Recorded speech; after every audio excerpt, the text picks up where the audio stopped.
perkenalkan, Tiang Wakepeh dari perwakilan STT Rukti Banjar Titeh. Temanya seperti biasa dari tahun ke tahun, kami di STT Rukti mencoba untuk menggali lagi tema-tema tentang unsur buta, yang dimana kan kalau ngurupuk biasanya identik dengan mengusir kala ya. Jadi kami di STT Rukti mengangkat tema Asura Sampat atau Asuri Sampat. Ide itu saya peroleh dari arsitek kami di Banjar Titeh, dari Tot Malet. Beliau bilang, aku dapat ide dari buku LKS anak SD gitu, buku agama tentang sifat-sifat buruk yang ada di manusia gitu kan, sifat-sifat buruk. Terus tak baca kan, jadinya temanya itu adalah Asura Sampat, di mana Asura Sampat itu adalah sifat-sifat yang mempengaruhi manusia, sifat-sifat yaitu sifat-sifat keraksasaan ya, yaitu ada kebodohan, ada kemarahan, angkuh, sombong, benci, artinya yang jelek-jelek itu dah. Dia masuk dalam kategori Asura Sampat, yang dimana Asura Sampat itu bisa diartikan jadinya seperti manusia yang sifatnya seperti raksasa gitu. Untuk bahan ogoh-ogohnya kali ini, dari awal start kita tuh udah prepare. Yang pertama kalau nggak salah itu besi, dari besi dulu, beli besi, terus bahannya bambu, bahan dasar bambu untuk kerangkanya. Udah ngabisin sekitar berapa ya, saya lupa juga, bambu, yang pasti bambu, terus bedek atau sisit, bambu sisit, terus koran, bahan dasar koran tuh udah sekitar berapa kilo, koran untuk nempel, untuk bentuk badan, terus plester kertas juga kita ngabisin sudah sekian dus untuk merekat korannya, untuk bentuk itu, terus kertas coklat. Terus ada lagi mungkin ada bahan yang belum dibeli itu clay ya, untuk detail-detail, yang untuk detail tapel, detail jari-jari.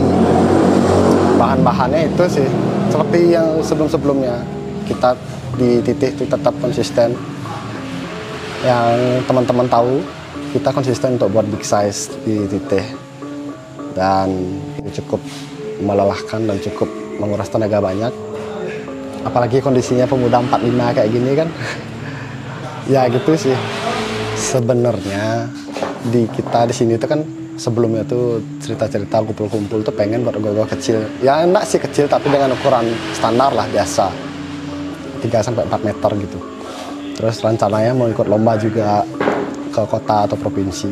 Terus udah nyari ceritanya udah ketemu, ide udah nemu. Terus itu udah balik lagi tadi ke awal, saya dapat ngobrol-ngobrol sama arsiteknya juga. Terus beliau bilang, kalau nggak big size aku nggak ikutan ya guys gitu. Langsung teman-teman tuh langsung ya, kita bertekad untuk buat big size dan konsisten buat big size di sini, kecuali lomba ya. Soalnya kalau kita ikut lomba mungkin ogoh-ogohnya lebih ukuran standar, tapi kalau nggak ikut lomba bisa dipastikan ogoh-ogohnya pasti big size. Ukuran big size kali ini mungkin yang sekarang itu lebih pendek daripada ogoh-ogoh kita yang tahun 2000. Ratu Gede berapa? 2018 ya? 2018 kalau nggak salah, Ratu Gede yang hitam. Itu ukuran Ratu Gede waktu itu 7 meter, belum naik ke roda. Terus yang ini yang sekarang ogoh-ogohnya tingginya kurang lebih ya mencapai 6,5 meter, dan lebarnya itu kurang lebih 6 meter juga. Yang sekarang lebih lebar dia. Yang sebelumnya kita tinggi. Terus kalau teman-teman ada yang tahu juga, tahun 2020 kita pernah juga buat ogoh-ogoh big size dengan ukuran panjang, kurang lebih 20 meter, naga basukinya itu. Terus yang sekarang Asura Sampat ini kita eksekusi dan dimaksimalkan tingginya karena keadaan lokasi Banjar, keadaan tinggi Banjar juga kita sesuaikan gini ogoh-ogohnya. Jadi dari 6 meter tuh dibagi dua, dari bagian badan dan bagian kakinya juga. Tapal juga dipisah. Beratnya kira-kira berapa ya? Perkiraannya mungkin ya, di atas 500 kilo sih yang pasti. Bisa dipastikan di atas 500 kilo karena ini ya berat besinya ada sekian kilo, tambah berat bambu, berat koran lagi, berat kertas segala macem, belum lagi tapal kira-kira satu tapal itu ada 30 kilo. Bayangkan 30 kilo kali 5 udah berapa tuh ya, 150 kilo ya, kurang lebih 500 lebih lah, 500 kilo lebih lah berat gogohnya yang sekarang. Mungkin nanti tak cariin timbangan. Tenaga untuk mengangkat sebenarnya dibutuhkan sebanyak-banyaknya. Kayak kemarin waktu kita ngeluarin ogoh-ogoh tuh nyeting kepalanya itu kurang lebih sekitar 20 orang kayaknya. Tapi karena medianya kecil kan, tempat kita megang tuh kecil banget, jadinya di sana tuh agak kesusahan mengangkat. Ada yang megang badannya sampai lecek-lecek, ada yang patah juga, tapi nggak apa-apa untuk nyetel kepalanya kemarin.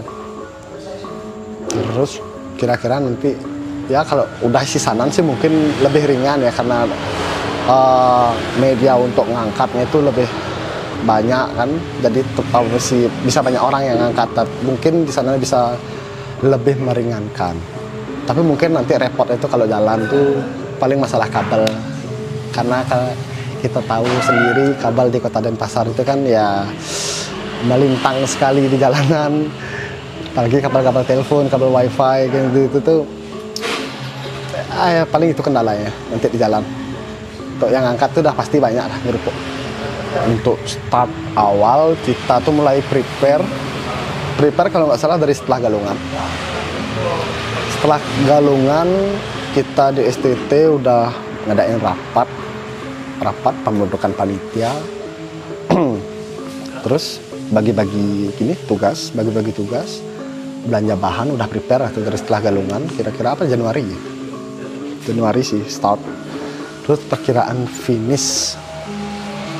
perkiraan finish mungkin karena keterbatasan tempat di sini. Nanti kita kan mau ngeluarin ogoh-ogoh tuh kira-kira Hamin seminggu atau Hamin 5 ngerupuk. Jadi bisa diperkirakan Hamin segitu baru beresnya, karena kita mesti di luar, ada kerjaan yang di luar Banjar harus dikerjain gitu, nggak bisa dikerjainnya di dalam Banjar. Entah itu masang kepala, yang pasti masang kepala, masang rambut, ngecat sedikit lagi dikit-dikit tuh pasti di luar Banjar. Itu perkiraan selesai Hamin 1 ngerupuk mungkin. Tingkat kesulitan, Min. Sini lagi, Min. Kayaknya ngobrol lah. Boleh kalau tingkat kesulitannya sama langsung. Ini ada tim kreatif saya di Banjar. Boleh. Tingkat kesulitannya katanya sih. Perkenalkan dulu, nama saya Made Vilo, Ketua Pemuda Rupti Banjar Titih. Kalau untuk tingkat kesulitannya yang pertama pendanaan. Namun kayaknya sih udah nggak terlalu berat seperti tahun-tahun kemarin karena ada penambahan biaya BKK dari wali kota, dari Kodia ya, dari kota. Lalu setelah pendanaan ke proses keluarnya ogoh-ogoh itu termasuk ruwet juga karena seperti yang medannya seperti yang kita tahu, Banjar kita juga memiliki ketinggian yang terbatas, jadi pengeluarannya agak cukup sulit karena selain volume dari ogoh-ogoh tersebut, berat dari ogoh-ogoh tersebut juga mempengaruhi kita untuk bisa mengeluarkan ogoh-ogoh ini karena berat yang sangat berat yang bisa dibilang. Lalu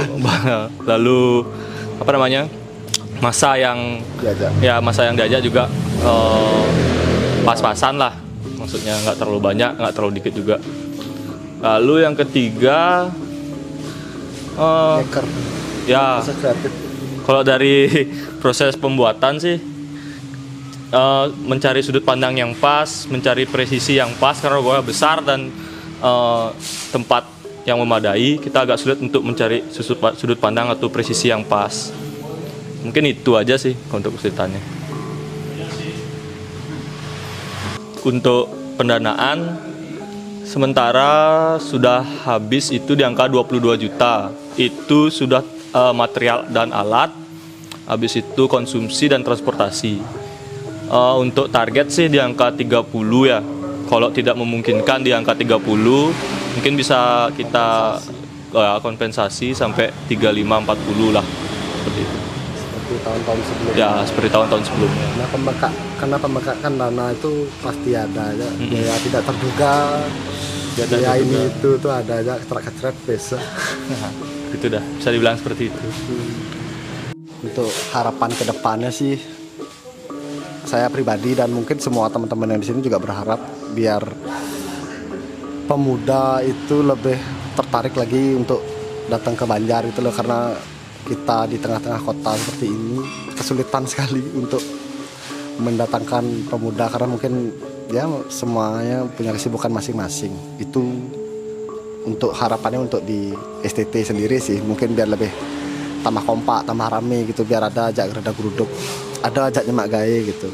Dan yang kedua mungkin untuk yang berwenang pemerintah mungkin yang berwenang untuk permasalahan kabel karena ya bukan semata-mata karena gogoh kami besar. Kabel itu sudah sangat di jalanan udah sangat semrawut, bukan hanya untuk ogoh-ogoh, kadang-kadang juga orang ngaben ya, prosesi ngaben tuh di sini sering kali kejadian. Udah 3 kali saya lihat kejadian rap badi, atapnya badi itu lepas, atau kalau nggak lepas ya mereng kena kabel gitu. Jadi itu cuma tinggi berapa, 4 meter ya, kabelnya cuma 4 meter. Mungkin untuk pengaturan kabel tuh lebih bisa diperbaiki lah ke depannya, biar nggak satu sisi aja lah. Ya, biar satu sisi ya. vertikal nggak usah sih Ya, emang nyebrang. agak sulit, tapi kan harapan namanya. Nanti kan berharap aja Ya, dulu berharap. walaupun sakit. Thank you Bali Update.